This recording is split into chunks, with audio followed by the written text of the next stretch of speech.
Jai Shri Krishna Chaitanya Prabhu Nityananda Shri Advaita Gadadhar Shivasadi Gaur Bhakta Vrinda Hare Krishna Krishna Krishna Hare Hare Hare Rama Rama Rama Hare Hare. Looks like we get to read a little bit from Chaitanya Bhagavata tonight. Jai. It would be the Madhya-Lila chapter 10. And the title is Description of the Very Great Revelation. So, we'll just start right in. Glory to Srila Prabhupada.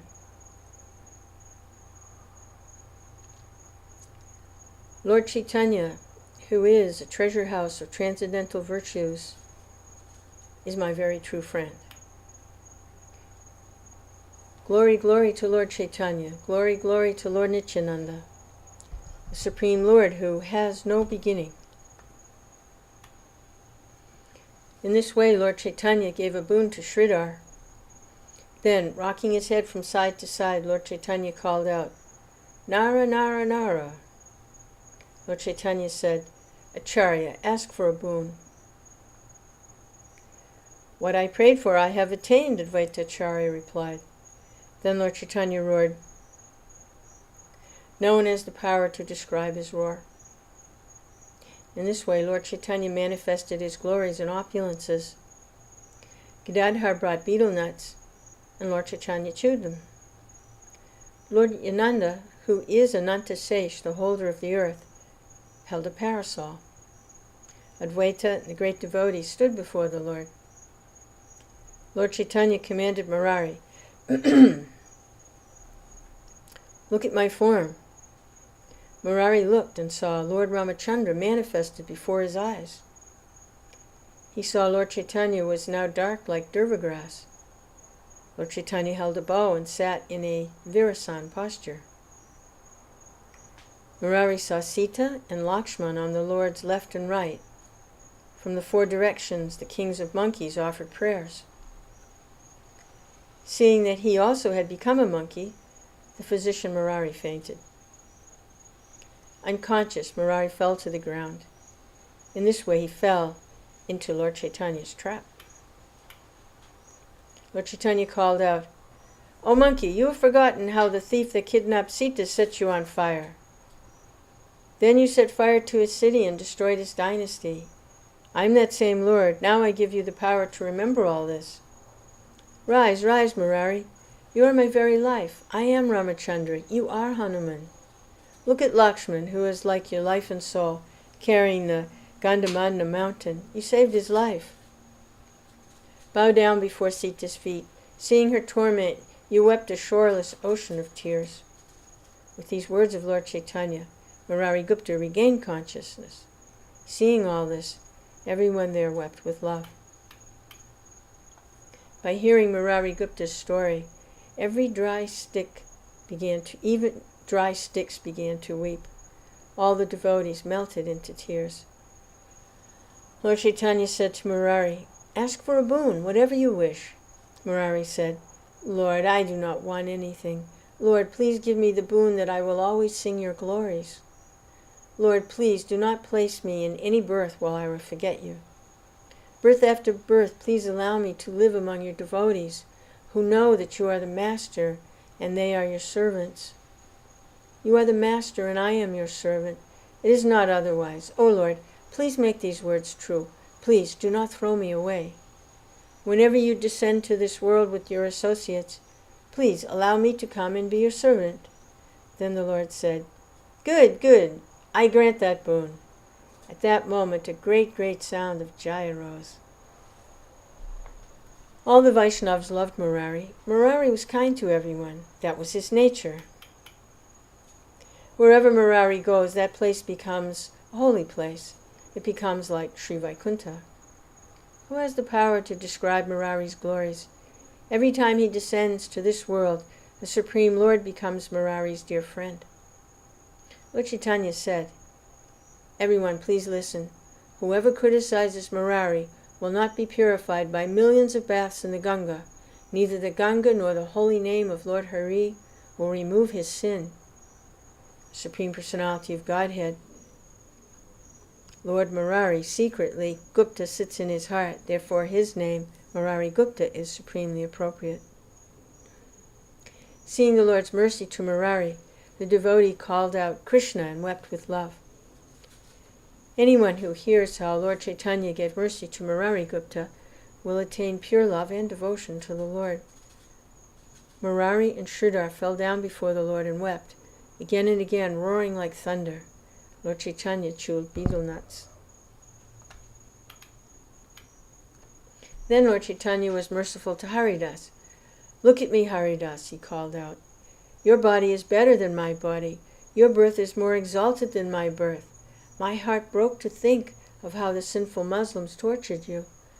Listen, listen, O Haridas. When the Muslims beat you in village after village, and I saw how you were suffering, I took my chakra and came down from Vaikuntha to sever their necks. Even though they were beating you to end your life, in your heart you were concerned for their welfare. You did not see that they were trying to kill you. In your heart you only saw them as good people.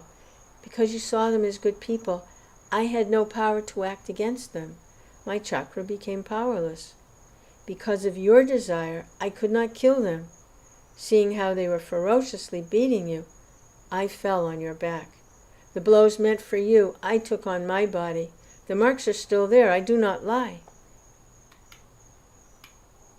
Whatever other reasons made me come to this world, I quickly came because I could not tolerate that you were suffering. Advaita always sings my glories. My Nara knew the truth about you. The Lord knows how to glorify his devotees. What will he not say? What will he not do for their sake? For his devotees' sake, the Lord will swallow a blazing fire. The Lord yearns to become the servant of his devotees. Lord Krishna does not know anything but his devotees. He does not think even the endless universes are equal to one of his devotees. Anyone who is not pleased with the devotees of Lord Krishna is a wretched sinner. His past must be full of sins. O brothers, with your own eyes, please see the glories of the devotees. Glories Lord Chaitanya himself described to Haridas. Hearing from the Lord's mouth the description of his great mercy, Haridas at once fell unconscious. His external consciousness fled far away.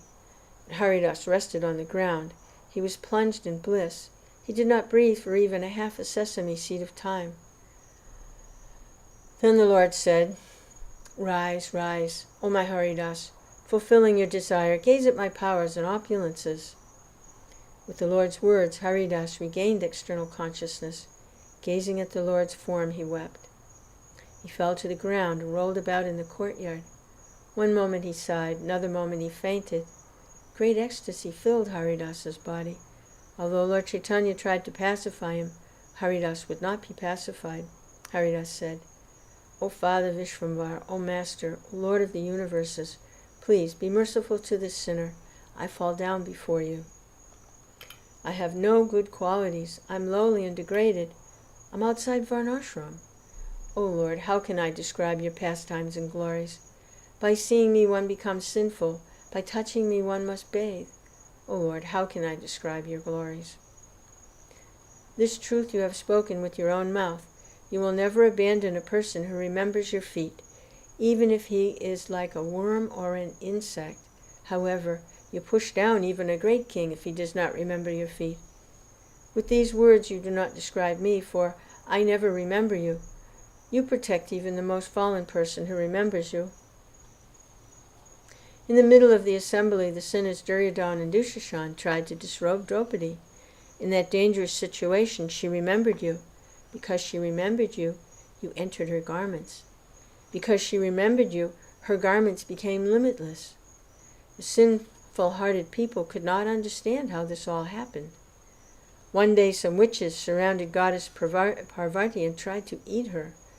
She remembered you. Because she remembered you, you suddenly appeared there and punished the witches to protect your devotee. O Father, even though I am a sinner who never remembers you, please give me shelter at your feet. With poison, snakes, fire, water, and stones, the demon Hiranyakashipu tried to kill Prahlad. Prahlad always remembered your feet. By the power of that memory, he was freed from all sufferings. You broke the teeth of some of the attackers and destroyed the power of others. Because Prahlad remembered you, you appeared before him. Afraid of Durvas, the Pandavas remembered you. Out of kindness to them, you suddenly appeared before their eyes. You said, Yudhishthira, don't worry. Look, I'm here. I will feed the sages. You just sit down. One crumb of vegetable remained in the pot. To protect your servants, you happily ate it. Their bellies suddenly swelling as they bathed, the sages fled in fear. Thus, by the power of remembering you, the Pandavas were rescued. Thus, remembering you brings a very wonderful result. By always remembering you, everyone becomes saintly. This is not surprising. You deliver all who remember you. Ajamil was very sinful. No one was sinful like him. Still, by remembering you, he attained glory without limit. Terrified of the Yamadutas, he lovingly looked at his son's face. By calling out his son's name, he remembered the form of Lord Narayan. When he remembered you, his great danger broke into pieces. This is not surprising. The devotee's memory of you brings all good fortune. O Lord, please don't reject me, even though I never remember your feet. How did I become qualified to see you? O Lord, I wish only one boon. I do not wish anything but this one boon. Then Lord Chaitanya said, Speak, there's nothing I will not give you. Folding his hands, Haridas said to the Lord, Lord, I'm very unfortunate. Still, I have a great desire. I wish that my food will be the remnants of what was eaten by the servants who worship your feet. Let that be my worship birth after birth. Let your devotees' remnants be my property. Let this be the duty prescribed by my birth. By birth I'm sinful. That is why I do not remember you. Therefore, please make my life successful by allowing me to eat the remnants left by your servants. An offense stays in my heart. I yearn to be an exalted and important person. Such a desire is not right for me. O Lord, O Master, O Father of Vishwambar. O Father Vishwambar, I'm like a dead man. Please forgive my offense. O Son of Sachi, O Father, be merciful to me. Please make me into a dog and keep me in your devotee's home. Haridas was filled with love and devotion to the Lord. Again and again he begged with plaintive words. His desire was not fulfilled. Then Lord Chaitanya said, Listen, O Haridas. Anyone who sits down with you or who talks with you for even a half sesame seed of time will certainly attain me. It will not be otherwise. Anyone who has faith in you has faith in me also. I stay always in your body. You are my master, and I am your servant. You keep me always imprisoned within your heart. I give you the gift that without offense you will devotedly serve me and all the Vaishnavas. When the Lord gave this boon to Haridas, a great sound of Jai Jai at once arose. High birth, noble family, pious deeds, material riches will not help anyone attain the great wealth of pure love for Lord Krishna. Only an intense desire to attain it, and nothing else, will help one attain the great wealth of pure love for the Lord. A Vaishnav may take birth in any family. Why not? All the scriptures declare that a Vaishnav is the best of persons.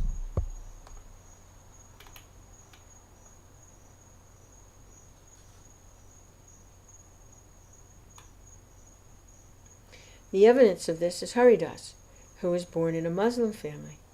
He saw the Lord's powers and opulences even Lord Brahma and the demigods cannot see. Anyone who thinks a Vaishnava belongs to a certain caste is a sinner. He's pushed into sinful wombs life after lifetime. In this way he suffers. Anyone who hears these prayers of Haridas Thakur will certainly attain a great wealth of pure love for Lord Krishna. These are not my words. All the scriptures say it. Anyone who hears narrations of the devotees' activities attains pure devotion for Lord Krishna. Glory, glory to the great devotee Haridas Thakur. By remembering him, a person destroys all his sins. One person said, Haridas is like Brahma. Another person said, he's like Prahlad. In every way, Haridas was a great devotee of the Lord. He enjoyed pastimes with Lord Chaitanya and his associates. Brahma and Shiva are always happy at heart to associate with devotees like Haridas. The demigods yearn to touch Haridas. Goddess Ganga yearns that Haridas will enter her waters. What to speak of his touch? Even the sight of Haridas cuts apart the beginningless ropes of karma that bind all conditioned souls. As Prahlad was a demon and Hanuman was a monkey, so Haridas was born in a low family. Haridas wept. Murari and Sridhar wept. Smiling, Lord Chaitanya chewed betel nuts. Sitting on the deity throne, Lord Chaitanya became very effulgent. Also very effulgent, Lord Nityananda held a parasol over the Lord's head. Looking at Advaita and smiling,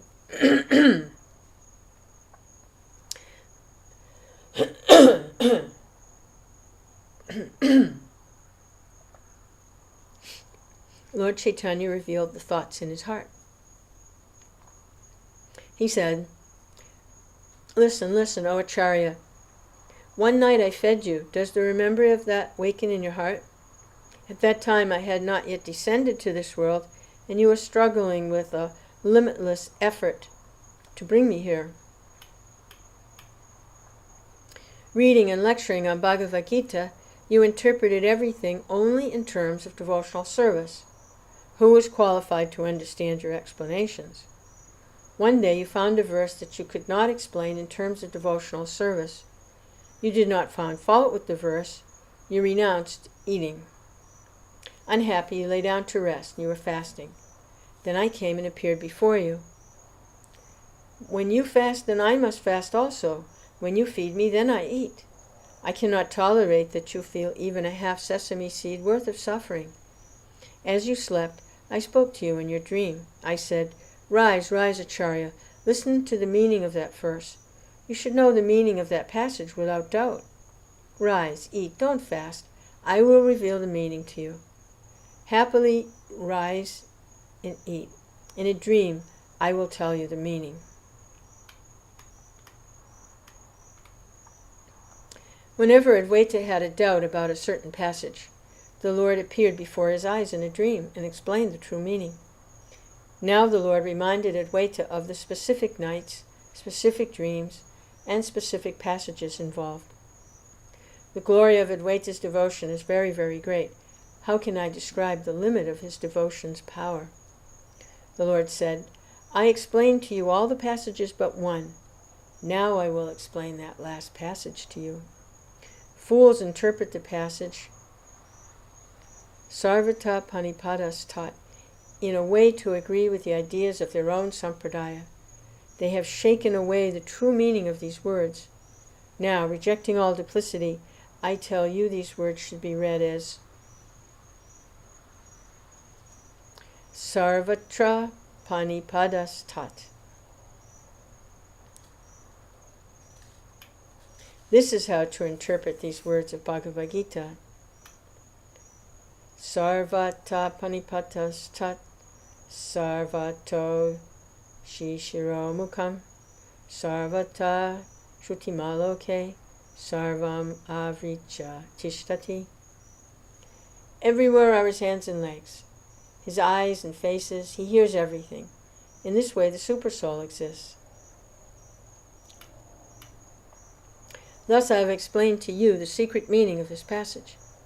Who but you is qualified to hear this explanation? Lord Advaita was secretly a disciple of Lord Chaitanya. Lord Chaitanya's explanations are Advaita Acharya's shelter. Hearing Lord Chaitanya's words, Advaita began to weep with love. In his heart, he joyfully accepted the Lord's words. Advaita said, "What more can I say? I'm very fortunate to have you as my master." Lord Advaita was overcome with bliss. Again and again, gazing at Lord Chaitanya, Advaita did not return to external consciousness. They who do not believe the story will fall down. Please know this without doubt. Only the great devotees of the Lord can understand explanations of Advaita, who was personally taught by Lord Chaitanya himself. The Vedas sometimes give a variety of explanations, and so also does Lord Advaita, whose words cannot be understood by ordinary men. Who has the power to understand Lord Advaita's words? Please know that Advaita is not different from the Supreme Personality of Godhead. The autumn clouds rain only on some fortunate places. They do not rain everywhere. They only rain on some places. This is described in the Srimad Bhagavatam. Sometimes in the autumn, the falls come down from the top of the hill to supply clean water, and sometimes they stop. Similarly, sometimes great saintly persons distribute clear knowledge. Sometimes they're silent. Therefore, Lord Advaita is not at all at fault. The listener's piety and impiety determine whether or not they have the power to understand Lord Advaita's explanations. Lord Advaita always serves Lord Chaitanya's feet. The Vaishnavas there can testify to that. A person who serves Lord Advaita but does not respect the words of the Lord's other associates is not dear to Lord Chaitanya. A person who understands Lord Chaitanya is the Supreme Personality of Godhead, the Master of all Masters, is a true devotee of Lord Advaita. Lord Advaita becomes his property. A person who does not understand that Lord Chaitanya is the Supreme Personality of Godhead, the Master of all, finds that his unending service to Lord Advaita is all in vain. Ravan worshipped Sita, but would not worship Lord Ramachandra. For this offense, Ravana's 10 heads were cut off. In his heart, Lord Shiva rejected Ravana and did not accept his service. Ravana's service to Lord Shiva was all in vain. In this way, he and his family were all destroyed.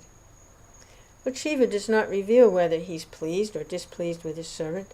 A person who is intelligent can understand in his heart whether Lord Shiva is pleased or displeased. In the same way, Lord Advaita does not reveal his heart. Thus, some people who call themselves devotees of Lord Advaita blaspheme Lord Chaitanya. Lord Advaita does not say anything to them, because they do not accept the advice of the great Vaishnavas. Whatever goodness was in their hearts perishes.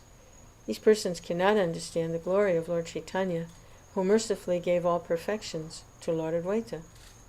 They physically attack anyone who tries to explain this truth to them. The illusory potency Maya is very powerful. What more can I say? These persons do not understand that Lord Advaita is the ornament worn by Lord Chaitanya and is the king of Lord Chaitanya's devotees. They think Lord Advaita is the only master, and they have no respect for Lord Chaitanya. What I've described here are all true. Anyone who does not believe it will perish. And please listen, since Lord Chaitanya will help one advance in spiritual life, other things will not. By the mercy of Lord Chaitanya and Lord Nityananda, one becomes fortunate. Then one attains faith in devotional service. Day and night, Lord Nityananda says, "O my brothers, please say, Lord Chaitanya is my master." Always thinking of Lord Chaitanya, Lord Advaita wept. He did not think of anyone but him. By talking with a person who, even after seeing him, has no devotion for Lord Chaitanya, one finds the benefits of his past deeds all destroyed. He is a Vaishnava who knows Lord Advaita is the best of Vaishnavas. Birth after birth, such a person attains Lord Krishna. Such a person is very dear to Lord Advaita. One who does not understand this secret truth is the lowest of persons. Lord Chaitanya is the Supreme Personality of Godhead, the Master of all. Lord Advaita is very pleased to hear these words. Lord Advaita himself speaks these words with his own mouth. Of this there's no doubt at all.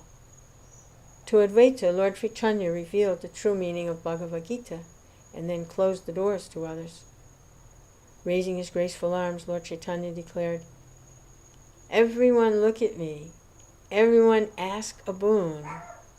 Delighted by the Lord's words, each devotee asked a boon, whatever they wished. Advaita said, "O my Lord, my request is, merciful to this wretched fallen soul." Someone else said, "My father does not allow me to come here. Please make him favorable. Grant this boon." Other devotees asked blessings for their disciples, children, wives, or servants. Someone said, "May I have devotion for my spiritual master." In this way, everyone asked for a boon, whatever they thought appropriate. Smiling and smiling, Lord Chaitanya, who makes true his devotees' words, granted every boon. All this while, Mukunda was outside, hiding behind a curtain. Mukunda did not have the power to come before Lord Chaitanya. The great devotee Mukunda was dear to everyone. Everyone thought well of him. When he sang in kirtan, Lord Chaitanya always listened. Why was he being punished by the Lord? No one knew. The Lord did not call for him, so he had no power to come. When the devotees saw this, sadness was born in their hearts. Srivas said, "O Master of the Universes, please listen. How did Mukunda offend you?" "Mukunda is dear to you. To us he is our life and soul. Who, hearing Mukunda's singing, does not melt? He's diligent in devotional service. He's respectful to all. Without seeing an offense in him, you have put him in disgrace. If he has committed an offense, then punish him. Why do you reject your servant and send him far away? If you do not call for him, he cannot come before you. O Lord, please allow him to see you. Please say that he has permission." Lord Chaitanya said, "Never speak like that to me. Don't plead that wretched person's case to me. The words you have heard, sometimes he takes up a blade of grass, and sometimes he takes up an iron mace, apply to Mukunda. You don't know the truth about him. One moment he has a blade of grass between his teeth, the next moment he attacks me with an iron mace. I will not look at that fellow holding a blade of grass and an iron mace." Very eloquent, Srivas again said, "Who is qualified to understand your powers? We did not see any fault in Mukunda. In fact, the fact that your lotus feet made him fearless is a witness that testifies in his favor." Then Lord Chaitanya said, "Wherever he goes, that wretch talks like the people he meets. When he's with the impersonalists, he talks like the impersonal philosophy of Vashishta.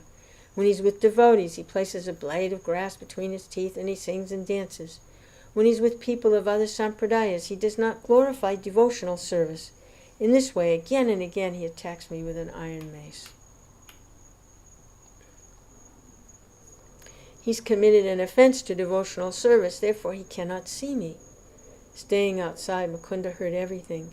He heard the words, "He cannot see me." Previously, by his Guru's order, Mukunda did not think highly of devotional service. Lord Chaitanya knew all this. That is Lord Chaitanya's great power. The great devotee Mukunda thought in his heart, "It is not right for me to keep this body alive. I should at once leave this offensive body. When will I see the Lord again? I do not know." Then Mukunda openly said, "Listen, O Srivas Thakur, please ask the Lord when I will see him again." Again and again Mukunda shed tears from his eyes. Because of Mukunda's suffering, all the devotees wept. Lord Chaitanya said, "After 10 million births he'll see me again. Of this there's no doubt." Hearing these words from the Lord's mouth, Mukunda became splashed with bliss. Calling out, "I will, I will!" he danced wildly. Mukunda, true servant of the Lord, was overcome with love. With his ears hearing the words, "He will see," Mukunda danced in bliss. Seeing Mukunda, Lord Chaitanya laughed and said, "Bring Mukunda at once." All the Vaishnavas called out, "Bring Mukunda!" Overcome with bliss, Mukunda was not aware of anything. The Lord said, "Mukunda, your offense is now destroyed. Come, look at me, take my mercy." By the Lord's order, everyone went, picked up Mukunda, and carried him there. Seeing the Lord, Mukunda at once fell down before him. The Lord said, "Rise, rise, Mukunda. You do not have even a half sesame seed worth of offense to me. Your fault of associating with bad people is now destroyed. Now you have conquered me." When I said the words, "After 10 million births he will see me again," in a half sesame seed's worth of time, you destroyed all your offenses. You had full faith in my words. By that faith you've made me eternally a prisoner in your heart. You're my singer. Stay in my association. I enjoy talking and joking with you. Even if you commit 10 million offenses, those offenses are not really offenses, for you're very dear to me. Your body is filled with devotional service. You're my servant. I always stay on your tongue. Hearing these reassuring words from the Lord, Mukunda wept. He rebuked himself. He described himself as a fool. He said, "I have no faith in devotional service. I'm worthless like a pile of ashes. I'm completely empty of devotion. Why is it then that when I gaze at your face I become filled with bliss?" Duryodhana saw your universal form, which scholars search the Vedas to see. Although he saw your universal form, Duryodhana and his family all perished. He did not find happiness, for he had no devotion to you. Like him, I have no faith in devotional service. I'm worthless like a pile of ashes. Why is it then that when I gaze at your face I become filled with bliss and love? When you went to kidnap Rukmini, all the kings saw you flying on Garuda. At the time of the Abhishek named Raja Rajeshwar, all the kings saw your effulgent form, the form you directly manifested in the city of Vidarbha. Brahma and all the demigods yearned to see. When they saw your form, all the kings perished. They did not attain happiness, for they had no devotion to you. Assuming the form of a boar whose limbs were made of the Vedic yagnas, you appeared from the waters. Then you, the limitless Lord, picked up the earth in your tusks. All the demigods yearned to see this form of yours. The demon Hiranyaksha saw this wonderful form. Still, he did not attain happiness, for he had no devotion to you. Hiranyaksha's brother also saw a very confidential form of yours, and from whose chest is the resting place of goddess Lakshmi. The 3 worlds call this wonderful form Nishinga. Even though he saw this form, Hiranyaksha's brother perished, for he had no devotion to you. I'm worthless, like a pile of ashes. I have no faith in devotional service. It is a great wonder, then, that my head has not already been severed and fallen to the ground. How is it that Kubja, the Yagnapatis, the women of Mathura, and the garland maker were able to see you? They attained you because they engaged in devotional service. At the same time, Kamsa saw you and perished. I'm worthless like a pile of ashes. I have no faith in devotional service. Still, you are merciful, and you protect me. By the power of his devotional service, very powerful Lord Anantashesh happily holds up the countless universes. Passionately chanting your glories, he's not even aware of the universes, which rest like a single drop on one of his 1,000 hoods. Although he does not rest on anything, everything rests on him. It's by the power of his devotional service that he's able to support everything. I'm a sinner. I have no faith in devotional service. For endless births my future will not be good. Because he engaged in devotional service, Lord Shiva became the giver of auspiciousness. Because he engaged in devotional service, Narada became the best of the sages. Vyasadeva compiled many scriptures describing the religion of the Vedas. Still, he did not feel even a half sesame seed of worth satisfaction in his heart. When he briefly explained the secrets of devotional service, all the offenses in his heart perished. On Narada's order, he explained devotional service in detail. Then the sadness in his heart fled. Then he transcended the world of birth and death. I'm a worm who has no faith in devotional service. How did I get the power to see you? Raising his arms, the great devotee Mukunda wept. His body trembled. He sighed. By his nature, he was a pure devotee of the Lord. What more can I say? He was one of the Lord's personal associates. Seeing Mukunda's unhappiness, Lord Chaitanya became embarrassed and said, Mukunda, your devotion is very pleasing to me. Whenever you sing, I will at once come to that place. What you have said is the truth. Without engaging in devotional service, no one can see me. What I say is the truth. You're very dear to me.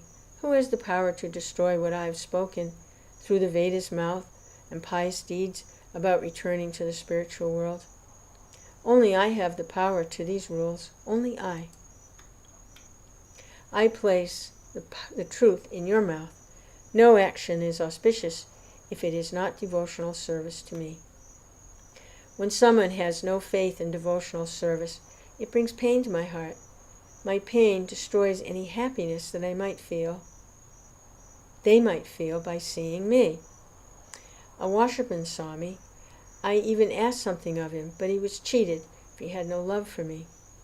The washerman had performed austerities for millions of lifetimes just to see me. Those pious deeds made him fortunate to see me. Still, he could not feel happiness by seeing me, for he had no devotion to me. I do not give mercy to persons who have no devotion to me. I stop them from feeling happiness by seeing me. Offenses to devotional service destroy devotion.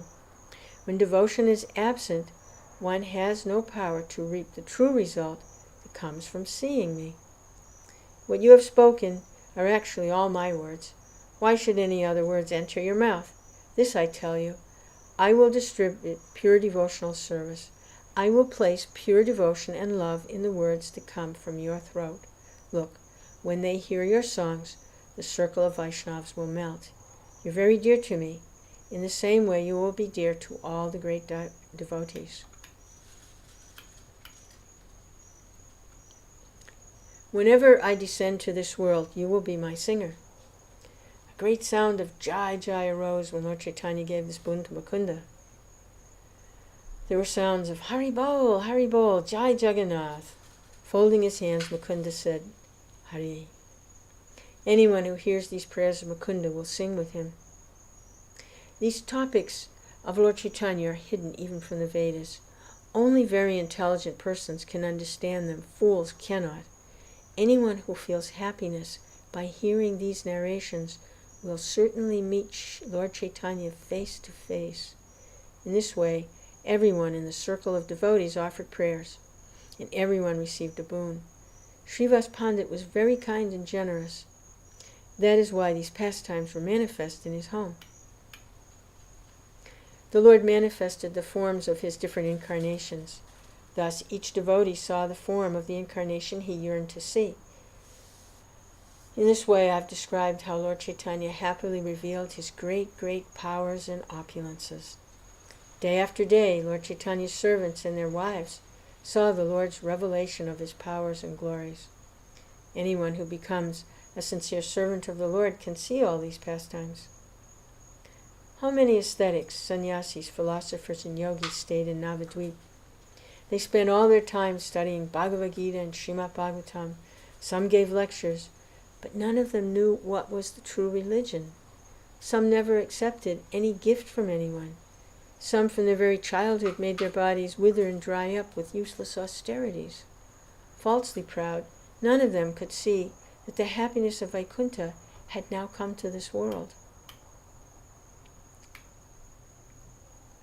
Srivasa's servants and maidservants saw, but the scholars of the scriptures did not understand what had happened. The sannyasis who shaved their heads could not see the great mercy attained by Murari Gupta's servants. Wealth, noble family, material learning will not help one attain Lord Chaitanya. Lord Chaitanya becomes conquered only by devotional service. A person who yearns to hear others praise him does not attain Lord Chaitanya. The four Vedas sing, the Supreme Lord is completely conquered by devotional service. Thus, the great Bhattacharyas did not know the Supreme Lord had revealed his powers and glories in the town of Navadvip. Why were the Bhattacharyas cheated of the ability to see Lord Chaitanya's powers and opulences? They were impious. They were like a lake that has no water. There is not a time when the Lord's pastimes come to an end. The Vedas declare, sometimes the Lord's pastimes are visible to the people of the world, and other times they're not visible. At this very moment, Lord Chaitanya is enjoying pastimes. Whoever is properly qualified can see them even now. Lord Chaitanya enjoys pastimes eternally. Some persons see this, Others have no power to see them. Lord Chaitanya revealed to each devotee the form of the specific incarnation they had worshipped with mantras and meditation. He revealed these forms, and he also spoke words of instruction. Your servants will also see my pastimes. The Lord took the garland from his neck and gave it to everyone. He also gave them the betel nuts he had chewed. Devotees happily chewed on the betel nuts that had been enjoyed by Lord Chaitanya, who is more glorious than millions of autumn moons. Saintly Narayani attained the remnants of Lord Chaitanya's meal. She was Srivasa's niece, a little girl unaware of many things. Lord Chaitanya gave her the remnants of his meal. She happily ate them. All the Vaishnavas blessed her. She was very fortunate to serve the Lord in this way. Beginning with the time when she was a little girl, she was fortunate for her whole life. When she finished eating, Lord Chaitanya ordered her, Narayani, joyfully weep for Lord Krishna. I want to see and hear that. By the power of Lord Chaitanya's order, the little girl called out, Krishna, and wept. Even today, in the circle of Vaishnavas, one may hear the words, Narayani ate the remnants of Lord Chaitanya's meal. When Lord Chaitanya commanded, everyone quickly came. Please know for certain that anyone who has no faith in Lord Chaitanya's order will quickly fall down. Lord Chaitanya is very dear to Lord Advaita. For this reason, Lord Advaita is very glorious. Lord Nityananda is very dear to Lord Chaitanya.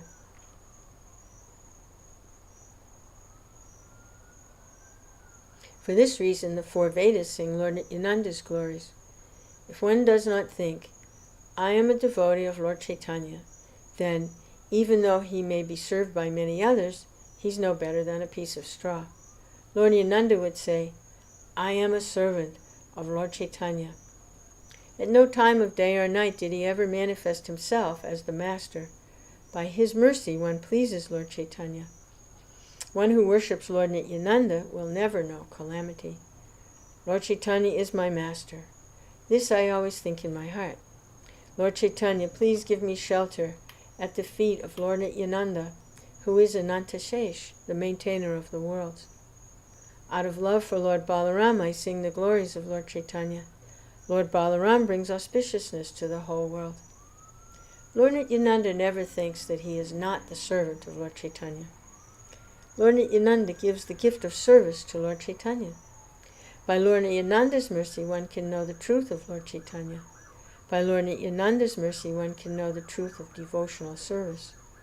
Lord Nityananda is dear to all the Vaishnavas.